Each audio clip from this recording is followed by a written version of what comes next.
What's going on, guys? CrustyKs here from the Gold Boys Network, coming to you to talk about the college basketball slate for Thursday. A bit of a shorter slate. We're only going to talk about 3 games because the other games just didn't really feel were ones that anybody want to hear about, and I really don't want to talk about them. So keep this one short and sweet. The first one, Oregon traveling to Ohio State. Ohio State 2.5-point favorite right now. This line opened at -1.5. It's moved to -2.5. I do agree with the move. It's an interesting spot for Oregon. This will be their 3rd road game, but this will be the first game they've had to travel away from the West Coast, because their other 2 road games were at USC and at Oregon State. So this will be the first one where they actually have to travel. For me here, I think it's a tough spot. I think Ohio State is a tough matchup for them. They're a team that we all know shoots the ball pretty well and shoots the 3 ball pretty well. And this is an Oregon team that if you're going to beat them, you need to be able to shoot 3 ball well. So I think Ohio State is the right side here. The reason I say I think is I absolutely hate backing this team in these sharp type spots.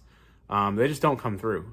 So it's Ohio State -2.5 for me, reluctantly, because like I said, they're just one of those teams that just they're not sharp every week, but they're sharp often, and they do not come through often in these spots. But I do like the matchup for them. I think Oregon too. I'm not totally bought in on them yet. I just don't know if there's enough consistency there for them to actually sustain how they've looked. I mean, they're 13-2. I'm not taking that away from them. And obviously they have some decent wins on their schedule. The Alabama win in particular, but it was on neutrals early in the year. I don't know.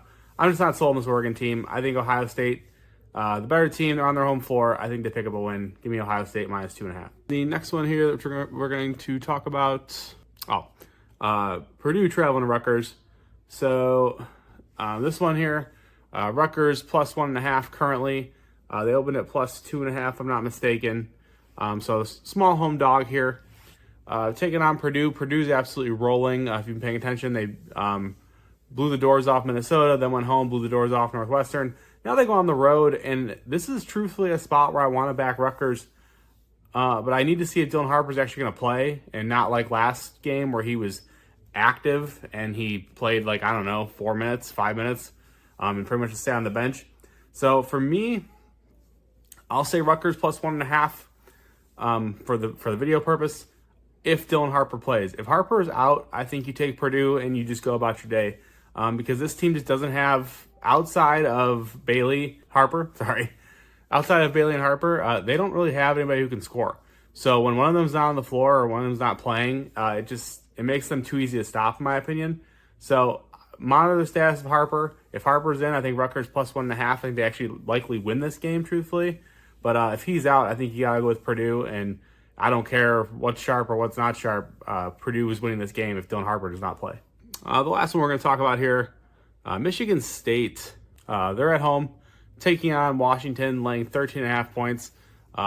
First glance, the spread seemed kind of large to me, but then when I looked at KenPom, KenPom has Michigan State by 13, so I guess it's about right. I don't know. Seeing Michigan State as a double-digit favorite was a bit surprising to me. Washington's playing pretty well. Obviously, they're off the loss to Illinois. I thought they played well in that game. Illinois was coming off a big win over Oregon, and Washington hung in there pretty much the entire game. Covered the spread with relative ease. So now going on the road, tough travel spot in my opinion. I do think that Washington keep within this number, though. I'm not sold on Michigan State offensively. If you've watched them, they're just a bit inconsistent. Jaden Akins, he's being relied on a bit too heavily in my opinion. Definitely playing a game that maybe he's not necessarily comfortable playing, being the primary scorer. And so I'm just not sold on it. Like I said, I like the bigs on Washington. I like the front court on Washington. I think they can limit the Michigan State bigs who have been doing a lot of the heavy lifting for them as of late. So for me, this is just a spot where, like I said, Washington +13.5. I think it's a good matchup for them to hang in here. This is a team that if you're going to beat them, you have to be able to shoot the 2 well. And Michigan State, obviously they are shooting the 2 well. Like I said, they get most of their points from there. But I do think that Osabor in the front court, he's just a bit of a different animal for this Michigan State team. You look at the teams they played recently. Ohio State, Devin Royal, he's okay. Not really an imposing big. And then outside of that, Minnesota, Dawson Garcia, same thing. Not really a guy who's going to impose his will on you. North Carolina obviously lacks a big. The last team I saw with a pretty good front court was Memphis. and Memphis won that game. So I'm not saying Washington wins this game, but I do think they keep within the plus 13.5. So I will be on Washington here. That does conclude the slate, though. Like I said, it's only 3 games. There are games, a lot of mid-majors, just stuff that I didn't feel like wasting anybody's time with, truthfully. Let's keep rolling. Let's keep cashing. As always, you can get all my official plays at goldboys.com. If you have a gambling problem, don't want to hurt a gambler. Thanks, guys.